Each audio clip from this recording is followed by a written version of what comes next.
الله فلا مضل له ومن يضلل فلا هادي له أشهد أن لا إله إلا الله وحده لا شريك له وأشهد أن محمدا عبده ورسوله اللهم صل وسلم وبارك على نبينا محمد وعلى آله وصحبه أجمعين أوصيكم ونفسي بتقوى الله فحق تقاته ولا تموتن إلا وأنتم مسلمون فقال تعالى يا أيها الناس اتقوا ربكم الذي خلقكم من نفس واحدة وخلق منها زوجها وبث منهما رجالا كثيرا ونساء واتقوا الله الذي تساءلون به والأرحام إن الله كان عليكم رقيبا معاشر المسلمين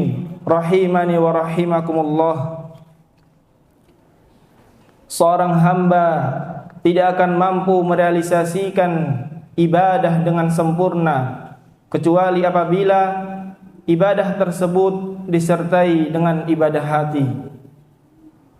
Ibadah hati merupakan ibadah yang sangat agung dan memiliki kedudukan yang besar di sisi Allah Subhanahu wa taala. Seseorang yang melaksanakan salat namun hatinya tidak khusyuk, maka salat tersebut tidak memberikan pengaruh sebagaimana yang diharapkan. Begitu pula seseorang yang membaca Al-Qur'an hanya dengan lisannya tanpa dihayati dan tanpa menumbuhkan rasa takut kepada Allah, maka pahalanya menjadi sedikit di sisi Allah Subhanahu wa taala. Kemudian juga doa-doa yang dipanjatkan dari hati yang lalai akan menjadi sebab terhalangnya pengabulan doa. Padahal ibadah hati inilah yang akan melahirkan ketakwaan. Sebab tujuan utama dari setiap ibadah yang Allah syariatkan adalah agar seorang hamba menjadi orang yang bertakwa. Allah Subhanahu wa taala berfirman, "Ya ayyuhan nas, u'budu rabbakumul ladzi khalaqakum wal ladzina min qablikum la'allakum tattaqun." Wahai manusia, sembahlah Rabbmu yang telah menciptakanmu dan orang-orang sebelummu agar kamu bertakwa. Rasulullah sallallahu alaihi wasallam juga menjelaskan tentang kedudukan takwa dalam sabdanya, "Ala wa innat taqwa hahuna." Ketahuilah sesungguhnya takwa itu di sini, yaitu di hati. Hadis riwayat Muslim. Jamaah Jumat yang dimuliakan Allah Subhanahu wa taala, para ulama menjelaskan bahwa keutamaan suatu ibadah tidak hanya dilihat dari banyaknya amalan yang dilakukannya, namun juga dari pengaruhnya terhadap hati dan amalan-amalan batin yang menjadi inti dari penghambaan kepada Allah Subhanahu wa taala. Karena itu Allah Subhanahu wa taala menyebutkan pengaruh zikir terhadap hati seorang hamba dalam firman-Nya, "Alladzina amanu wa tatma'innu qulubuhum bi dzikrillah, ala bi dzikrillah tatma'innul qulub." Yaitu orang-orang beriman dan hati mereka tenang dengan mengingat Allah.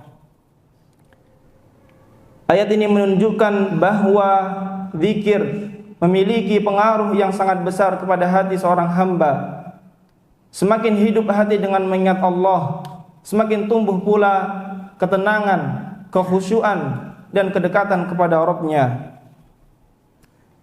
Dan ini diantara buah ibadah yang paling agung. Oleh karenanya para ulama memberikan perhatian yang besar terhadap amalan-amalan yang dapat memperbaiki dan menghidupkan hati seorang hamba. Di antara amalan-amalan hati yang juga sangat penting adalah khauf, rasa takut, raja, rasa harap, mahabbah, rasa cinta kepada Allah Subhanahu wa taala.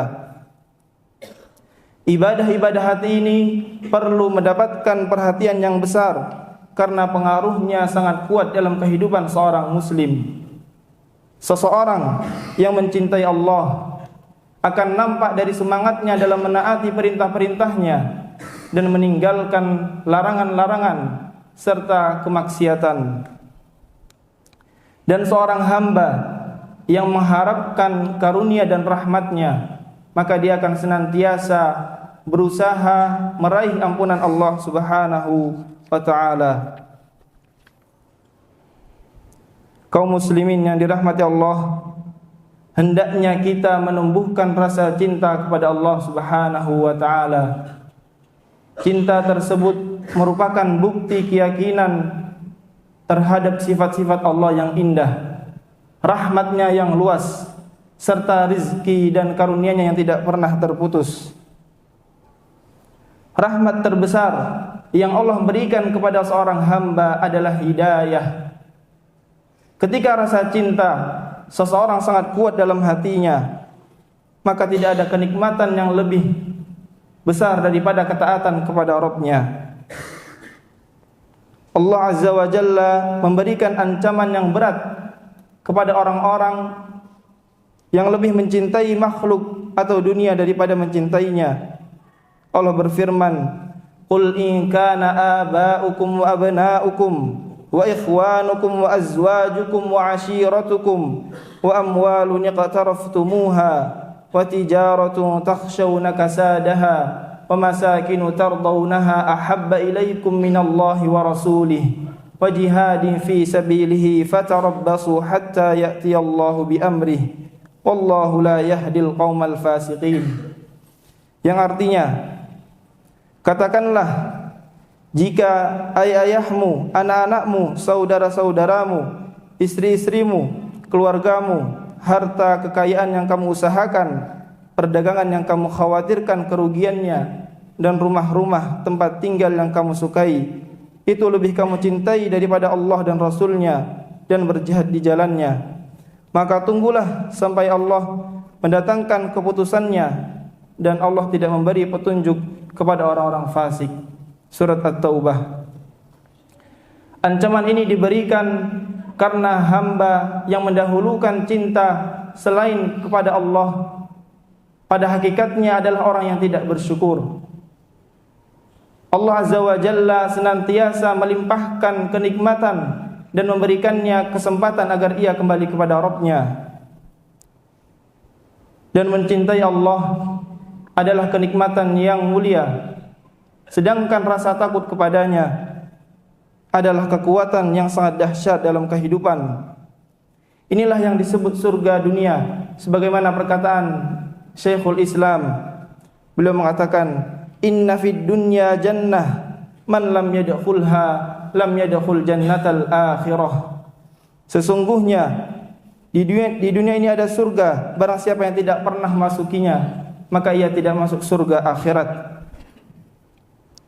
Maksudnya adalah kenikmatan mengenal Allah, mencintainya, takut kepadanya, dan berharap kepadanya. Kaum muslimin rahimani wa rahimakumullah, amalan-amalan hati yang mulia ini dapat hilang ketika hati seorang hamba dipenuhi dengan kemaksiatan. Seseorang yang banyak melakukan perbuatan maksiat dan dosa, maka ia akan dapati rasa cinta dan rasa takut kepada Allah semakin berkurang.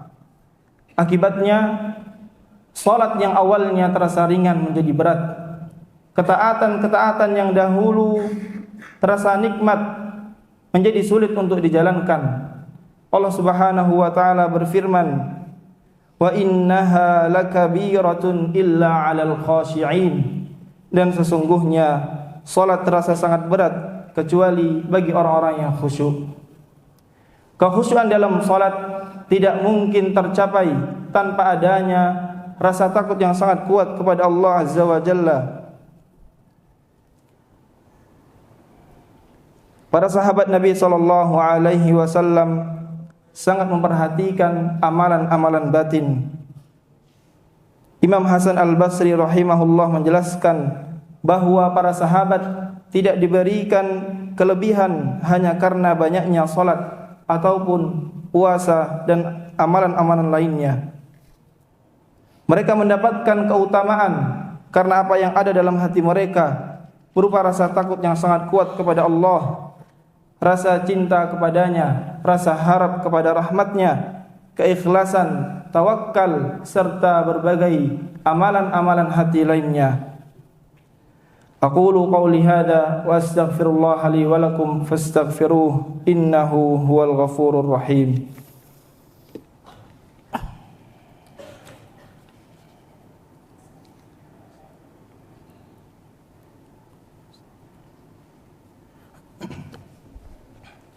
Alhamdulillahi rabbil alamin wal 'aqibatu lil muttaqin wala 'udwana illa 'alal zalimin wa asyhadu an la ilaha illallah wahdahu la syarika lah wa asyhadu anna Muhammadan 'abduhu wa rasuluh.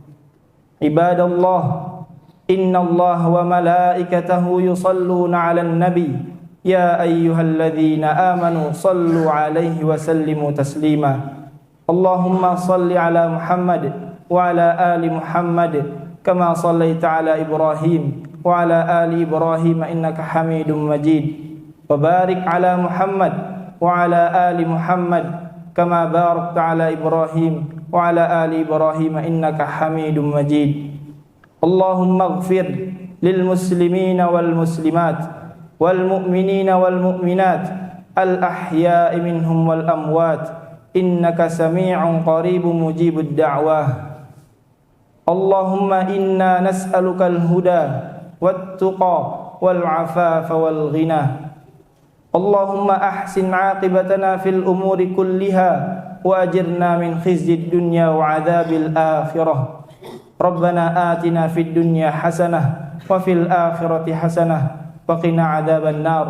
Ibadallah, innallaha ya'muru bil 'adli wal ihsan wa yanha 'anil fahsya'i wal munkari wal baghi ya'idzukum la'allakum tadhakkarun. Fadhkurullahal 'azim yadhkurkum washkuruhu 'ala ni'amihi yazidkum wa la dzikrullahi akbar.